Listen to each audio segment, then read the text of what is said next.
Hello, I'm Winona, Pastora Winona, on behalf of wife of Pastor Rolly Tino. So I want to share a little word of God. It's about breath of life.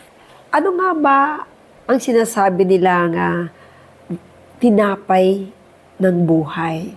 So ito ay mapatagpuan natin sa Mateo 4 verse 4. Hindi lamang sa tinapay nabubuhay ang tao, kundi sa bawat salitang namumutawi sa bibig ng ating Diyos.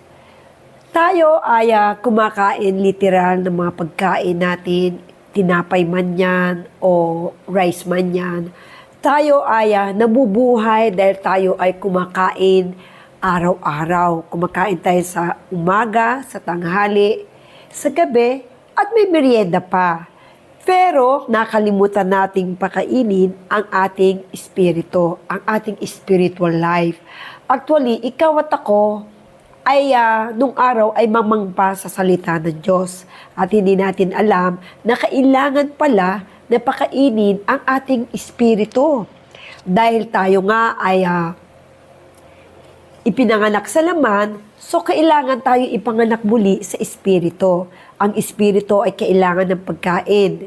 Ano ang pagkain na kailangan natin? Unang-una ay ang salita ng Diyos. At ang pangalawa ay ang pakikipag-naig o pakikipag-usap sa pamamagitan ng panalangin. Ito man ay sa araw o sa gabi, matuto tayong manalangin at lumuhod at magpasalamat sa ating Panginoon. Yun ay pagkain din na ikinatataba ng ating puso sapagkat kung wala tayong relasyon sa pananalangin sa Diyos, ay hindi natin malalaman ang mga katugunan at kung ano ang naisin ng Diyos sa buhay mo at buhay ko. At ang ikatlo, kailangan tayo ay nagpapasalamat sa oras-oras ng ating mga buhay. Yung pagising nga lang natin sa umaga, di ba?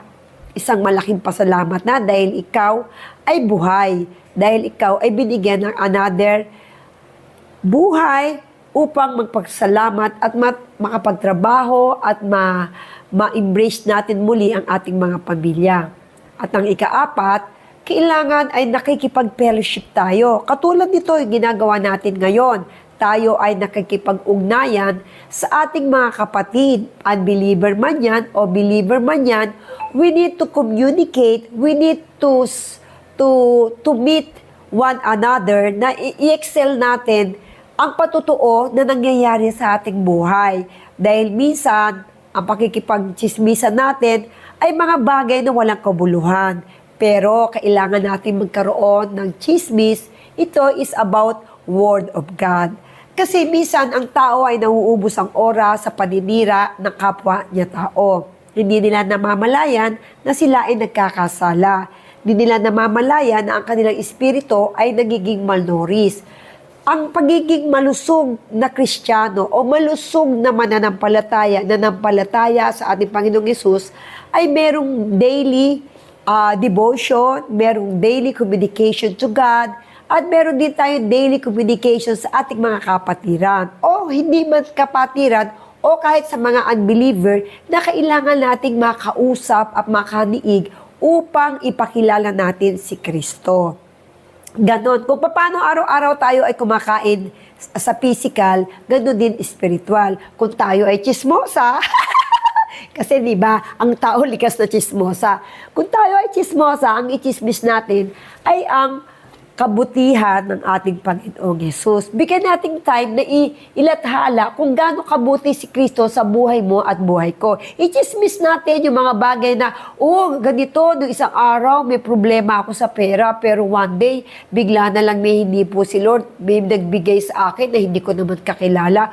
Isang blessing na yon, di ba? O kaya minsan may nakausap ako na magsusuicide na, pero nung kinausap ko siya, nasabi ko, be positive at manalangin kay Lord, kumapit lang, wag niyang tapusin ang kanyang buhay at hindi niya tinapos ang buhay. Ibig sabihin nun, ikaw ay ginagamit ni Lord sa magagandang kaparaanan.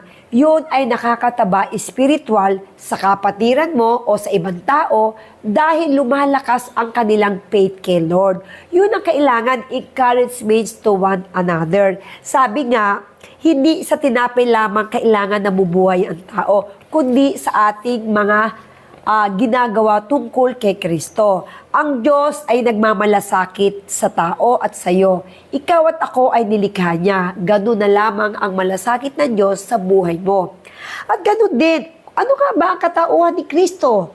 Sino nga ba siya? Gaano ba kalaki ang kapangyarihan niya? Bakit siya naging Diyos? O bakit siya naging tao? Mga katanungan na ang makakasagot din ay ang Biblia. Kaya nga, di ba, kailangan kumain tayo ng salita ng Diyos upang makita mo bakit siya nagkatawang tao. Kaya sa nagkatawang tao, para sa iyo at para sa akin, upang makilala natin at natigis ang kanyang buhay, ang kanyang dugo ay tinubos tayo sa kasalanan. Kasi kung di siya magkakatawang tao, ay hindi natin malalaman kung paano kahiwaga ang pagiging kapangyarihan niya. Kaya nga, nagkatawan tao. Ibig sabihin, hindi siya literal na tao. Siya ay Diyos at pwede niyang gawin ang lahat ng bagay. Ang katauhan ni Kristo ay napakahiwaga at kailangan ito, ikaw at ako, ay kilala mo kung sino si Kristo sa buhay mo. Gaano kahalaga ang pananampalataya sa ating Panginoong Hesus, yun ay mababasa mo sa Biblia.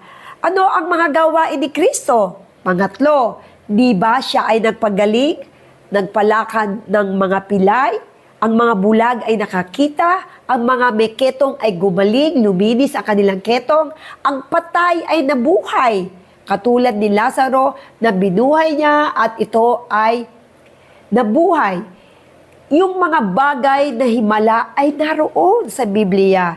Lahat ng ginawa ni Kristo ay natala sa salita ng Diyos. Kaya nga kailangan na tayo ay magsaliksik, magbasa ng Biblia. Hindi yung kung ano lang ang pagkakilala mo, palalibid mo pa ang pananampalataya sa ating Panginoong Hesus. Ano nga ba ang Espiritu na nananahan sa iyo? Minsan hindi alam ng tao na si Kristo ay nasa puso mo.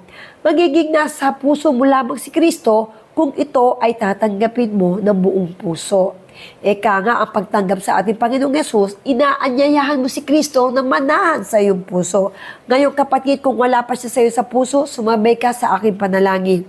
Panginoong Hesus, patawarin niyo po ako sa aking mga kasalanan mula nang ako ay ipinanganak na minanapa kay Eva at kay Adan ang aking kasalanan.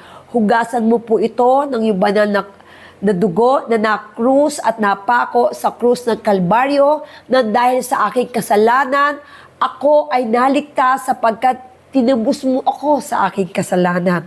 Inaangkin kitang Panginoong Hesus ng aking buhay. Manahan ka at patuloy na maghari sa aking buhay. Susundin ko ang lahat ng iyong naisin. Magpakahayag ka sa aking isip at puso. Buksan mo ang aking spiritual heart, spiritual mind, spiritual soul, O God. Sapagkat, Lord, ikaw na ang mananahan sa akin. At dalangin ko, subaybayan mo ako sa oras-oras ng aking buhay upang makalakad ako ayon sa iyong kalooban at gamitin mo ako na daluyan ng iyong pagpapala, daluyan ng iyong salita upang ipatutuko ito sa buong mundo kung gaano kita kamahal. Tinatanggap kita, Panginoon, at tagapagligtas ng aking buhay. Salamat, Panginoon, sa lahat ng kapatawaran na ginawad mo na ngayon. Salamat, Panginoon, sa Banal na Espiritu Santo na patuloy na sa akin at sasama hanggang sa aking paghayo at paghahayag ng iyong salita. Yan, tinatanggap kita. Amen. Yan ang isang panalangin ng pagtanggap sa ating Panginoong Hesus. Kaya kung tayo ay may tenga, ay buksan natin ang spiritual ears upang marinig pa ang lahat ng kapahayagan, upang maging malusog ang ating espiritu ay hindi maging malnourished. Kung gaano tayo kalusog sa katawan, kalusog din ng spiritual life ang kailangan natin. God bless you more. We love you so much. Hanggang sa muli.